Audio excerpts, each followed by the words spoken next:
ഇതെല്ലാം എടുത്തോണ്ട് പോകേണ്ടത് ഞാൻ ആകാതെടുത്തോ. ആ ഗൈസ് നമുക്ക് കുറ്റിമാടി കിട്ടിയിട്ട് ഗൈസ്, കുറ്റിമാടി. ഇതെന്താ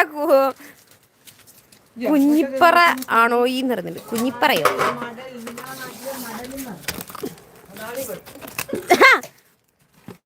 ഇതാണ് ഞങ്ങളുടെ കുറ്റിമാടി.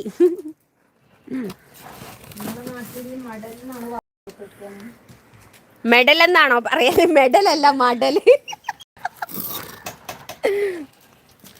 നിങ്ങളുടെ നാട്ടിൽ ഇതിനെ എന്താ പറയുന്നേ? ഈ സാധനത്തെ എന്തിനാ എന്താ പറയുന്നത്? പടച്ചോനെ, ഈ ക്യാമറകളൊക്കെ പിടിപ്പല. ഈ